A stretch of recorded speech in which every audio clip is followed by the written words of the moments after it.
Oh, howdy, you listen to the Son of the South. That music here behind me right now is Kristi Stanley, everybody. Kristi Stanley.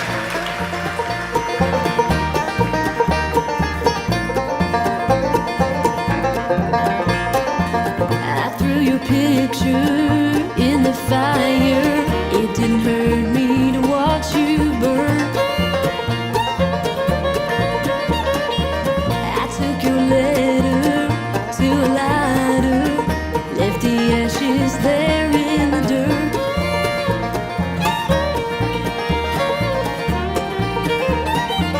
I'm opening up the blinds, I'm dusting you away. I'm sleeping out my mind, I'm moving on today. I'm finally healing up from being heartbroken. I've let go of the past that I've been holding. I'm getting over you and back to hoping with my heart wide open.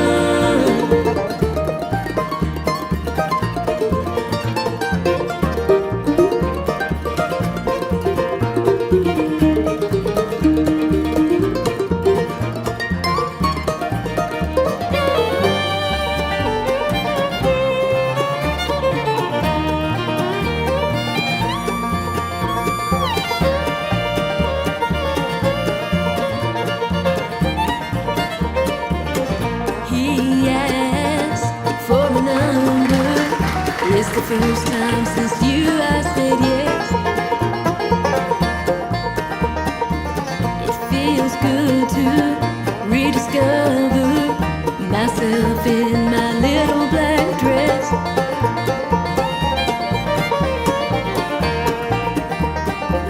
I'm opening up the blinds, I'm dusting you away. I'm sleeping out my mind, I'm moving on today.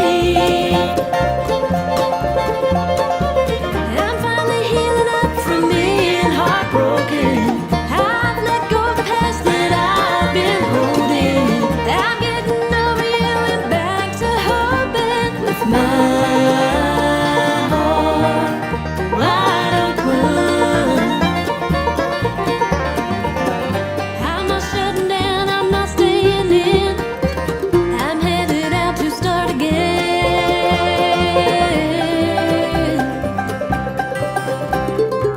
I'm finally healing up from being heartbroken. I've let go of the past that I've been holding. I'm getting over you and back to hoping with my heart wide open. Wide open. Wide open.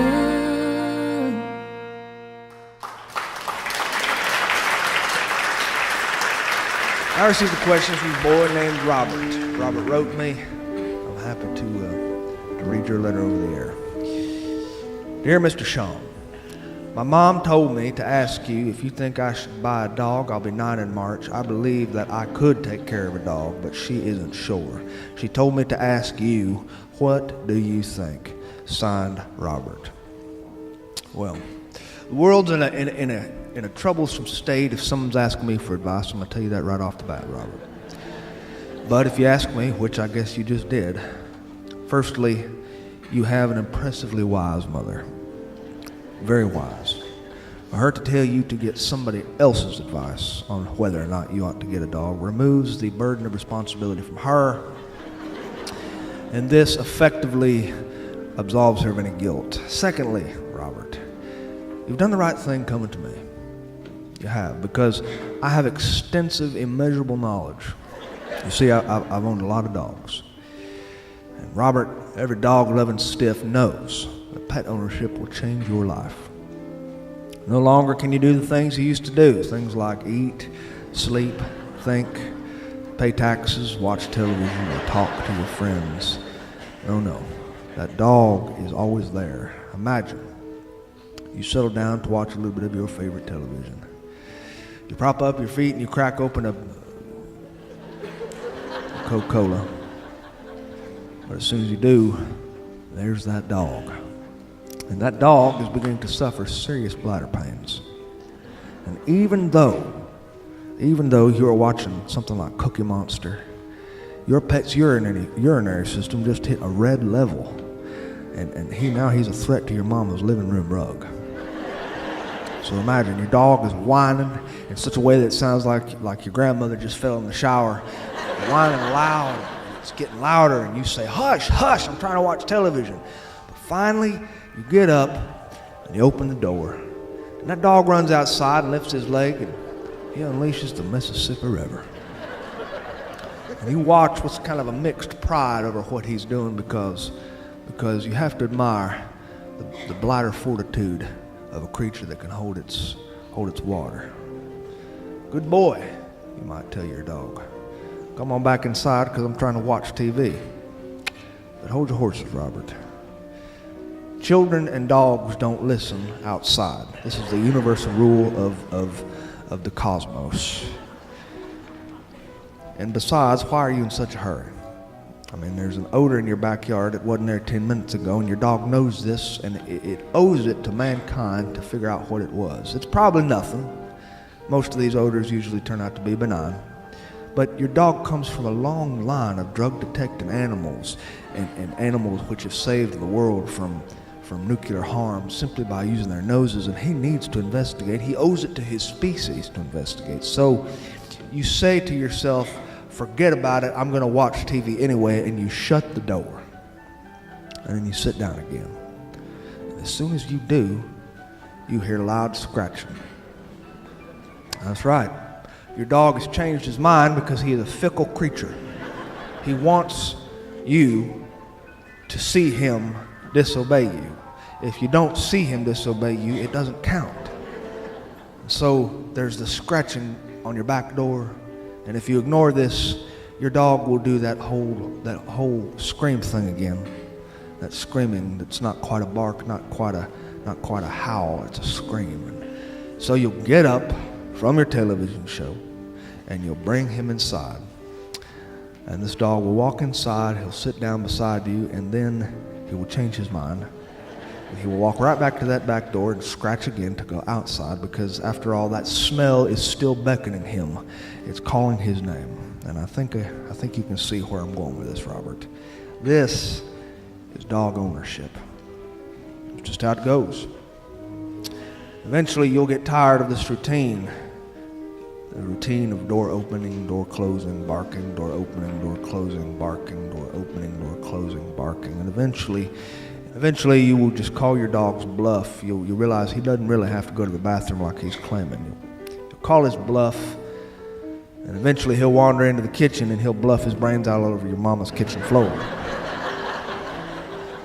So I guess what I'm trying to say here, Robert, is to answer your question, a dog is a lot of responsibility, but it's also a creature that will love you, that will sit beside you, even in the still quiet moments, and watch the sunset with you. It's a creature that will keep you warm at night. It'll lay beside you, and you'll feel its heartbeat against your own rib cage while you're sleeping in the early hours. It's an animal that will love you unconditionally. It's an animal with an inherent loyalty that will touch you in a place that no other quality found within a human could ever touch you. A dog is a holy creature, but it is also a creature that has a very active bladder. So to answer your question honestly, Robert, do I think you ought to get a dog? The answer is no. I think you ought to get 2 of them. That's a letter from our listener. Let's have another tune from Kristi Stanley, everybody. Kristi Stanley.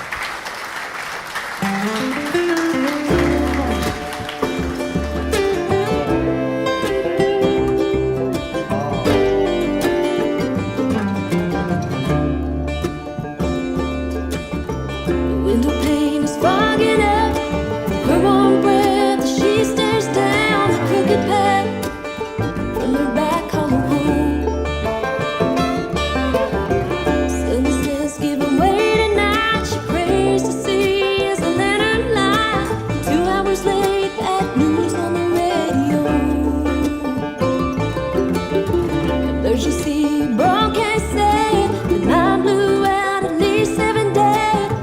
sure yet just how many travel below. She can't wake the babies for a 3-mile walk to the company store to see firsthand that God-forsaken home. Married young bull 16, depression on times hard and lean. Night and cold was the only work he found. 4 babies born by 25, wishes there was a more to life. Fretting every day that he is underground. Every morning when he leaves, she gets down on her knees, asking Jesus to bring him home again. Coal miner's wife lives a fearful, lonely life, 'cause his time's coming, she just don't know when. She longs for somewhere else to go. This black rock life is all they know. She'll be widowed young, like her mama's were. She loves that man with all her soul. Close down that death trap hole. If only that choice could be up to her. Her heart leaps as a lantern glow, coming up a path but she don't know if it's summer news she can't bear to hear. Her mind is racing, she runs out, screams out his name in a trembling shout. He answers back, and she breaks down in tears. Runs to her and holds her tight, says it was close, but he's alright. That's not the case for lots of other men. She calms herself outside the door, gets the supper fixed, says thank you, Lord, for sparing his life today again. Every morning when he leaves, she gets down on her knees, asking Jesus to bring him home again. Coal miner's wife lives a fearful, lonely life, 'cause his time's coming, she just don't know when. So bring him home again.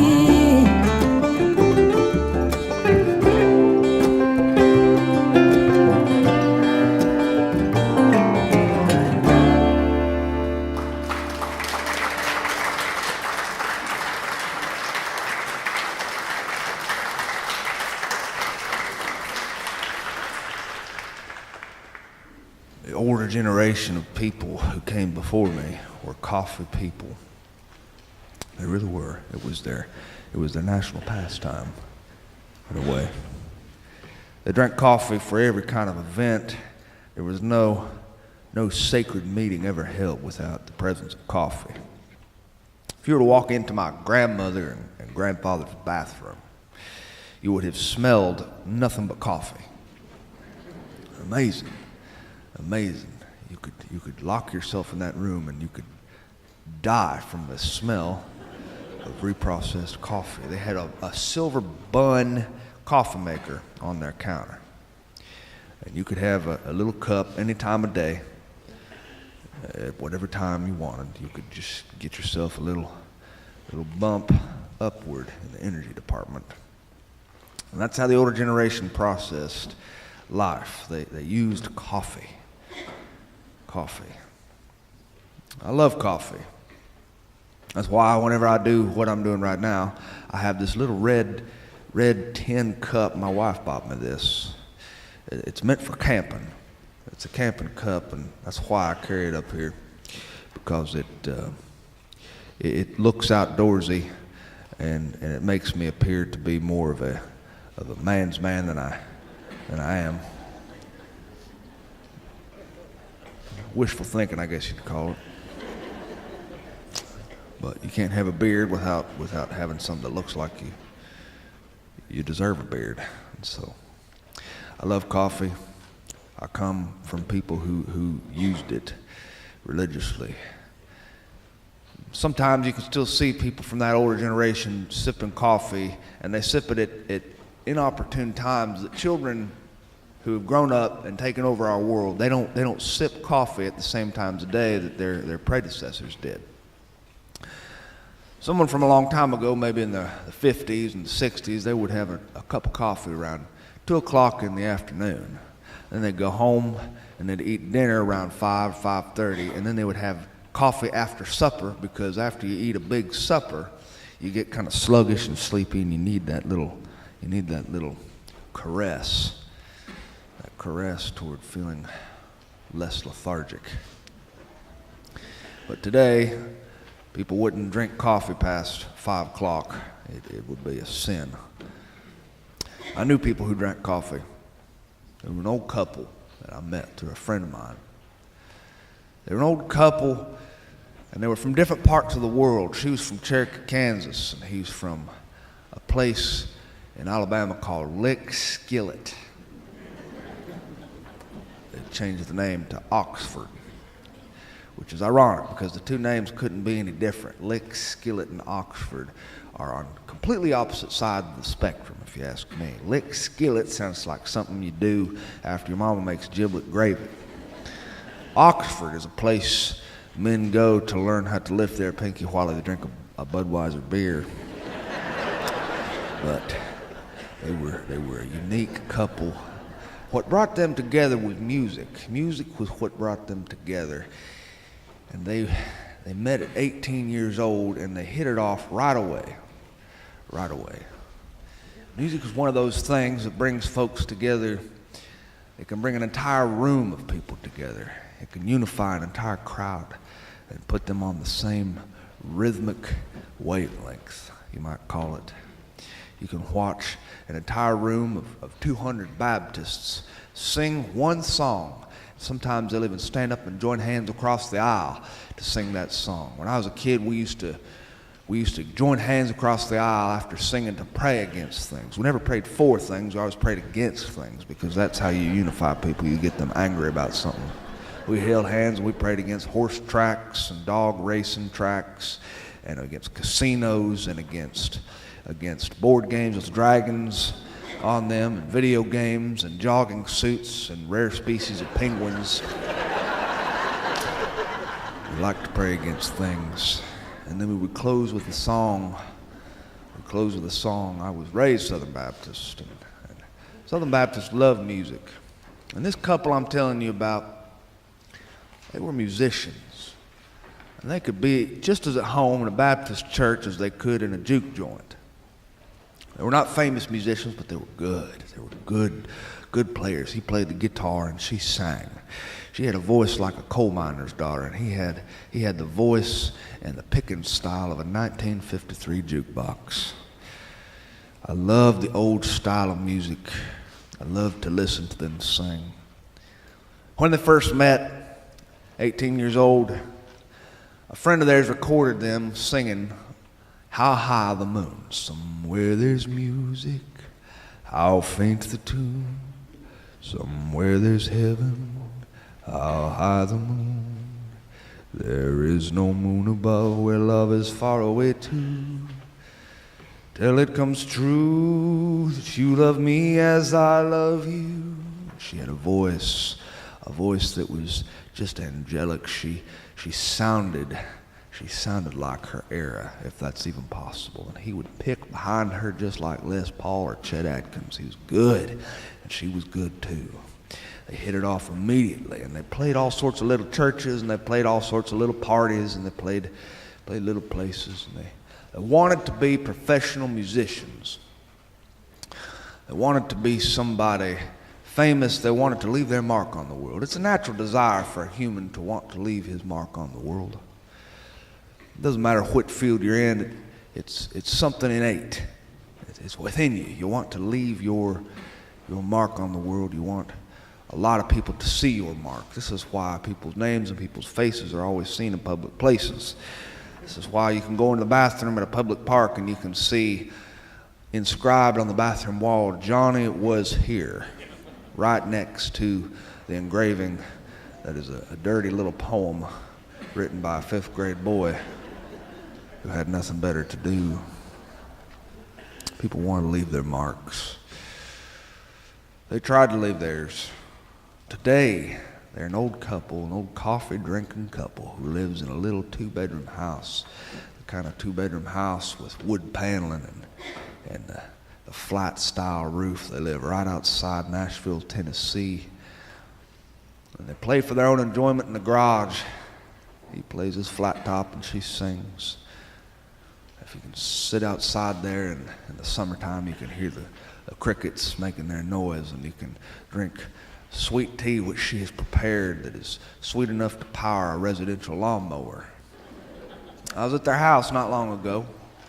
I was watching them sit in their garage, and they were singing, and that sweet tea was sitting on a little table she had ready for me, and a lawn chair was right next to it. And I sat, and we formed a small semicircle. I took a sip of that tea, and she sang, "You are my sunshine, my only sunshine.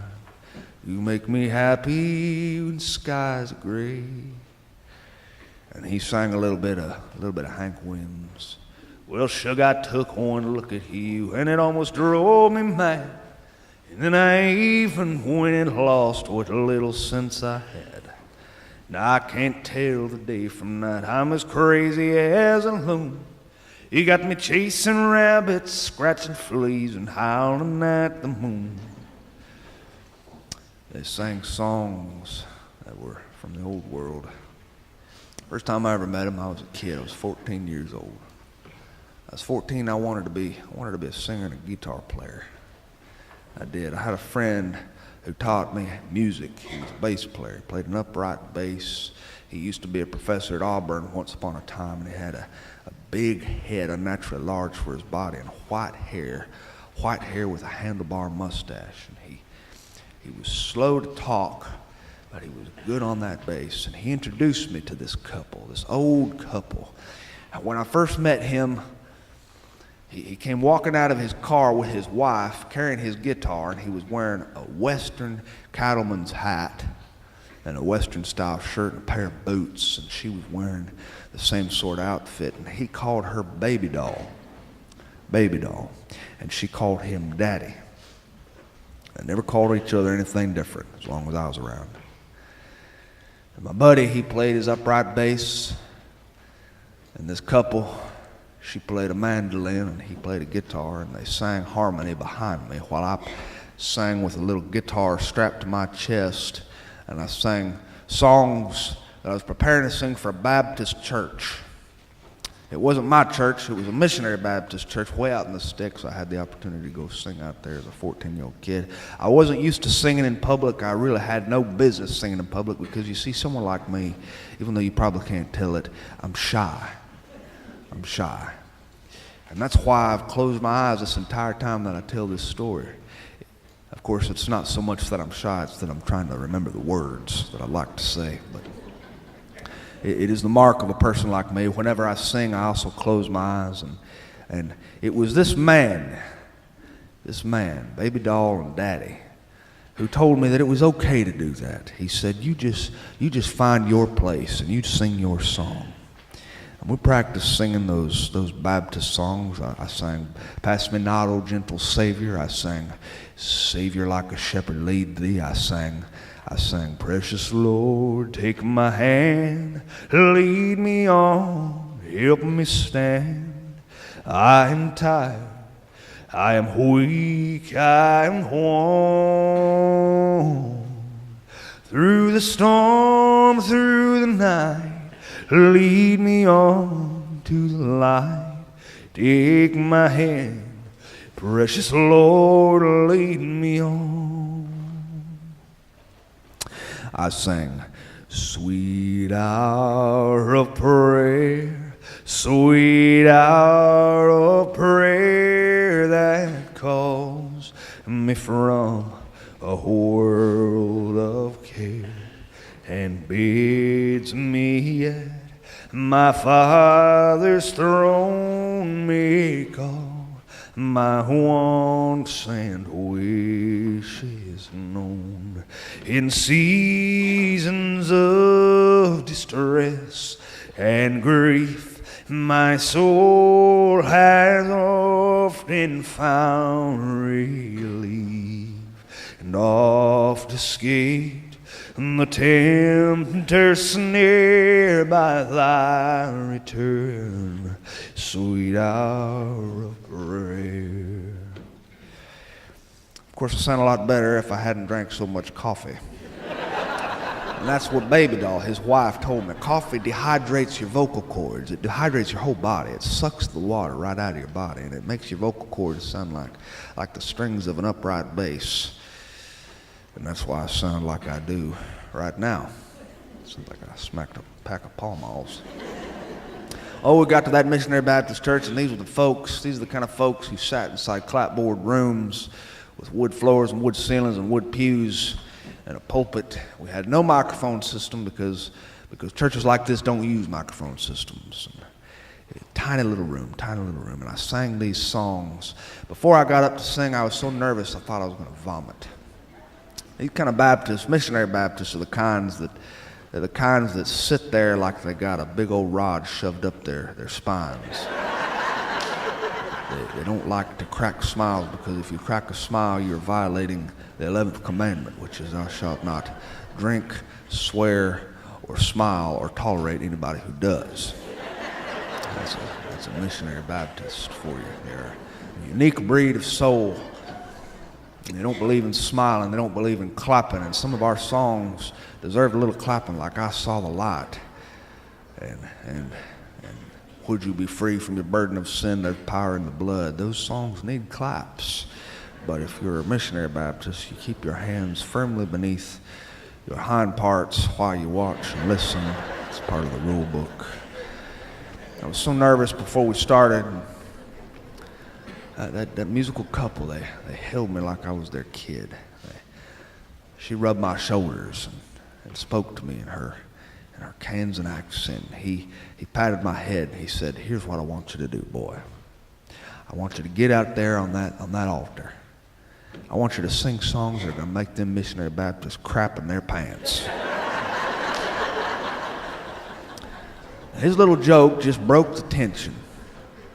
It broke the tension in me, and it made me feel a whole lot better. I got out there and I sang. I closed my eyes just like he'd encouraged me to do, and I sang my songs.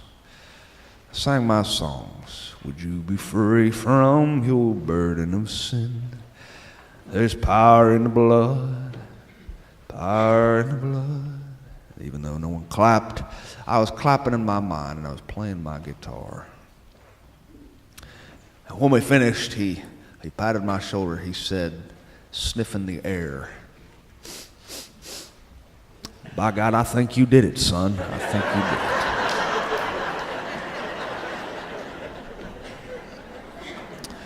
Good people, and I love people who love music.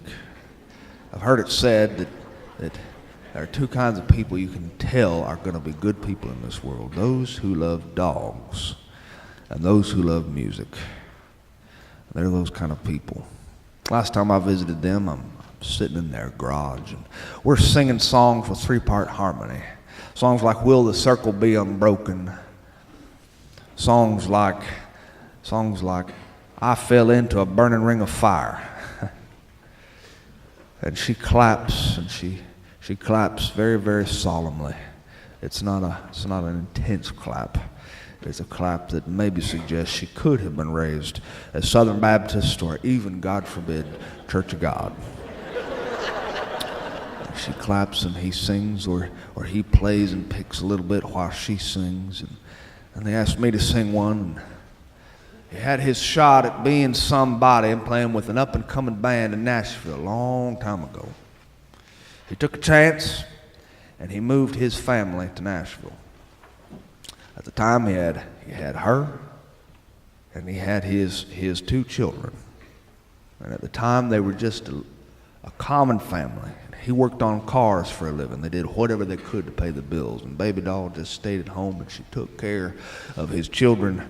Being a mother is more than a full-time job. It is an all-around-the-clock job. And Baby Doll and Daddy moved to Nashville, though, because they were pursuing some sort of dream that they'd had to make their mark on the world.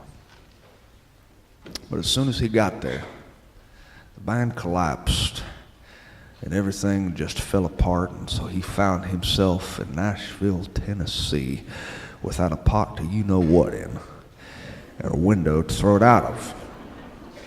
And so he found a job working on cars. He worked underneath cars. It was a thankless job, but he found his pleasure in it. And the only singing he did was with his family in that garage, or at a no-name juke joint, or at some missionary Baptist church with a godless 14-year-old boy who has no business being on stage because he lacks stage presence and he's shy. Their house is peppered with all sorts of stuff now. All sorts of treasures from their exploits across the common America. They've got Hank Williams records framed and on the wall because he got to see Hank Williams one time in his life. And they've got Elvis records, and they've got a few little porcelain Elvis statues hanging around. I don't know what it is about porcelain Elvis statues, but they complete the look of a 70-year-old's house. Every 70-year-old in the southeast part of the United States needs an Elvis porcelain figurine standing on their bookshelf somewhere. Also, they need, in order to truly be a 70-plus person in our society, they need a John Wayne memorabilia plate somewhere on that bookshelf. And well, baby doll and daddy, they've got both. After we did a little bit of singing, she offered me a little more sweet tea. I had to decline because I'm afraid of diabetes, you see. Too much sweet tea leads to problems. And so I took my turn sipping water. He said, "Hey, how about we do a song, just like we did that one time? Pass me not, O gentle Savior." I said, "Nah, I don't. Too slow." Baby doll said, No. How about I sing him a song that brought us together?" And so she sang, "Somewhere there's music, I'll faint the tune. Somewhere there's heaven, I'll hide the moon. There is no moon above where love is far away too, till it comes true that he who loved me as I love you. Somewhere there's music, it's where you are. Somewhere there's heaven, how near or far. The brightest light would shine if you would come to me soon. Until you will, how still my heart. Until you will, how still my heart. Until you will, how still my heart. How high the moon. Baby doll and daddy, they're coffee drinkers, just like me.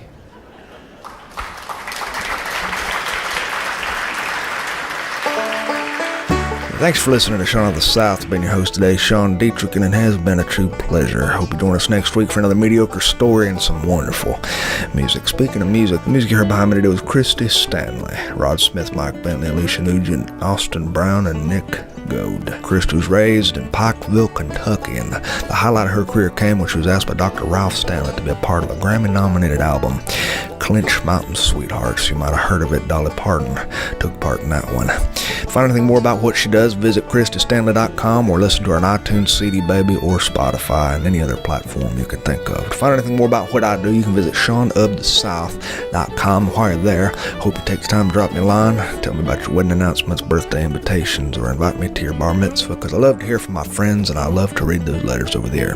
And speaking of friends, why not go out on a limb for once? After all, that's where they say the fruit is. Adios.